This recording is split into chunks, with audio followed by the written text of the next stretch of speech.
It feels like I've been talking about the Cleveland Cavaliers this year in like half my videos, and it's not even that I have no reason to talk about this team. This team is just so goddamn weird, dramatic, interesting. There's so many things happening with this team.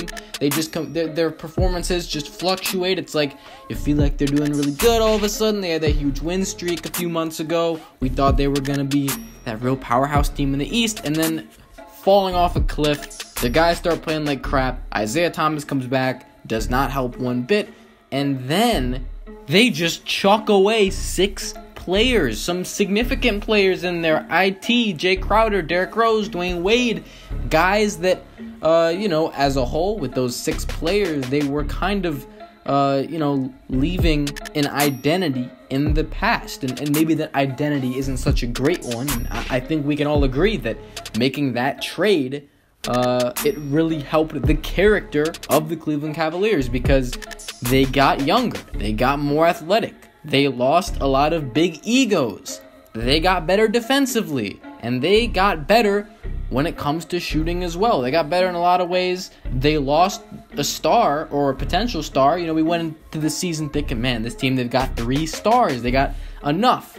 But right now, LeBron and Kevin Love, and there isn't a third guy. And that's new. It's been since 2010. That we have seen LeBron with just one other star player. I know people are going to say, oh, Isaiah Thomas wasn't a star. He isn't a star right now.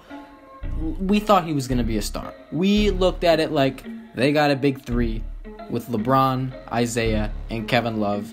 And this is the first time LeBron is legitimately playing with only one star, and everybody in the world knows it. It's 2 stars and some role players, and there may be good role players there. But the main point is, it's less egos, it's less star power, and more of a team build. And I love this because the thing that I never liked about a lot of LeBron teams for the last 7 years is that it's always about the star power. It's like LeBron, Kyrie, and Kevin Love, or LeBron, Wade, and Bosh. You got these guys on your team.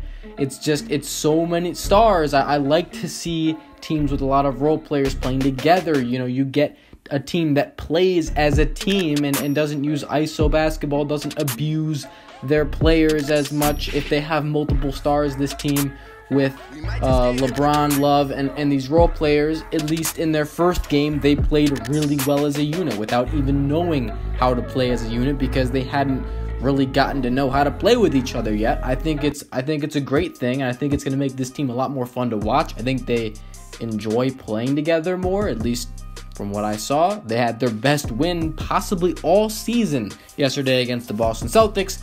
We're going to talk about the playoff picture because I know that view of the Cleveland Cavaliers and their playoff potential has totally shifted many times, for me at least, over the course of these last few months. I think I went into the season thinking, the Cavs, I think they're going to win the East because they got LeBron, IT, and K-Love. They got a stacked team. They're looking really good. They got Rose and Wade off the bench, even though I wasn't so sure about that.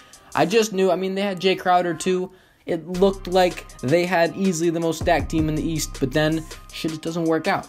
And they start playing like trash, and I'm thinking, man, no way this team wins in the East. With this team, it's not going to happen. And the Cavs knew that, and they said, look, we got to make these changes. They made the changes, and they got some decent players back, but more importantly, guys that are going to play together, guys that aren't going to have an ego or, put them ahead of the team. It's all about winning for everybody, and look what you have. Everybody's just the script is flipping at this point. It's really funny just to hear everybody on all these networks talking about, man, just with that trade, they became the Eastern Conference favorite. A lot of people didn't think so. I thought there was potential for something like this. I wasn't sold. I didn't know how these guys would play together. And I'm not going to make a declaration now. I know a lot of people might be thinking, look, it's one game. You got to relax.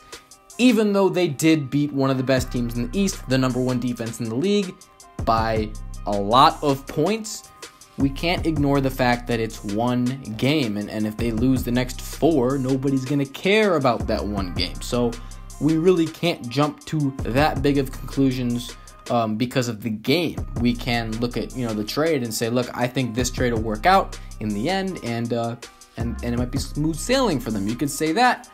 But in my video that I made right after the trade, before the game, I said that this team is better off the way they are now because they sure as hell weren't well off with the team they had. If they had not made any trades at the deadline, this team, they wouldn't have worked. They wouldn't have even made the NBA Finals, probably. I mean, look how awful they were playing. They probably wouldn't have even had home court advantage in the playoffs.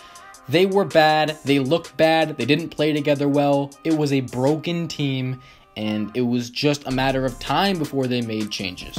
I said when this trade happened, this trade, whether they do better or not this season, it's helping them because they are rebuilding. Their team looks better for years beyond. And I don't mean like a full rebuild when I say this.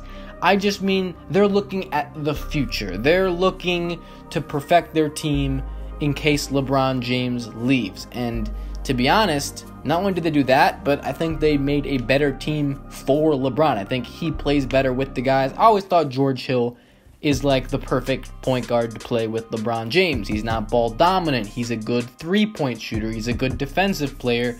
He can handle the ball. I mean, he's exactly what you need next to a guy like LeBron, a guy that doesn't need the ball to be effective, a guy that is selfless. He just plays to win, of a smart veteran point guard that has those traits. He's absolutely picture perfect point guard next to LeBron James. He fits playing with him better than any other point guard in the league, I would probably say. I know that there are better point guards, but I'm just saying he fits next to LeBron. They go hand in hand. It makes a perfect duo. Probably better than most point guards. I also think people are underrating the Jordan Clarkson acquisition. People aren't really talking about him. A lot of people want to talk about Rodney Hood more, and I think that he can be good too. But Jordan Clarkson's having a phenomenal season for those who aren't realizing it. He's having one of the best seasons for bench players, not just this year, but in the last few years. Lou Williams is the only guy off the bench averaging more than him, and Lou Williams has started a bunch of his games, and he plays more minutes. Jordan Clarkson has legitimately had a monster year, and it's really just going under the radar. Now, the other two, I think Hood and Nance will play well, but the real question here is this team equipped to get to the finals? I think they're equipped. I think that they have what it takes. Can they put it all together? That's what the question is. And I think if they're equipped, if they have a good enough team, I think that a team like this without egos, a team like this without these guys trying to be the star, a team that just plays together, is the ideal team for LeBron James to take to the NBA Finals. And I think that honestly he will. And the main question isn't about does this team play together well. It's more about, is this team good enough? Do they have the talent? Is George Hill and Rodney Hood, are they good enough to propel this team? To be honest, I think they'll play well, but it's really about having LeBron, and you got Kevin Love. LeBron James is by far the best player in the Eastern Conference. If you are going up against LeBron, you can't lock him down. There's nothing you can really do to stop him. You kind of have to live with what he does. And if you have LeBron and a team like this around him, a team that's going to try to, lift him up and support him instead of having other guys try to take over a game, I think that's just going to make it even harder. How are you going to stop LeBron if he has shooters all around when you double team? If you have no one to guard him one-on-one, he can pretty much do whatever he wants. And then, of course, you have Kevin Love and a bunch of really solid players around them. I'm thinking about teams like the Celtics and the Raptors. Who's going to guard LeBron James all game? Are you really going to try to double team LeBron and make him pass to a shooter? Because he's got good shooters all around. So, I don't know. I still feel like if this team has good chemistry, they can get to the finals no problem. That's going to do it for this video. Got to watch out for the Raptors, though. They're probably the biggest threat, I would say, since I'm hearing Gordon Hayward won't come back this year. Very sad indeed. That's going to do it for this video. Let me know what you guys think. Subscribe if you're new. I'm out. Thanks for watching, y'all. Peace.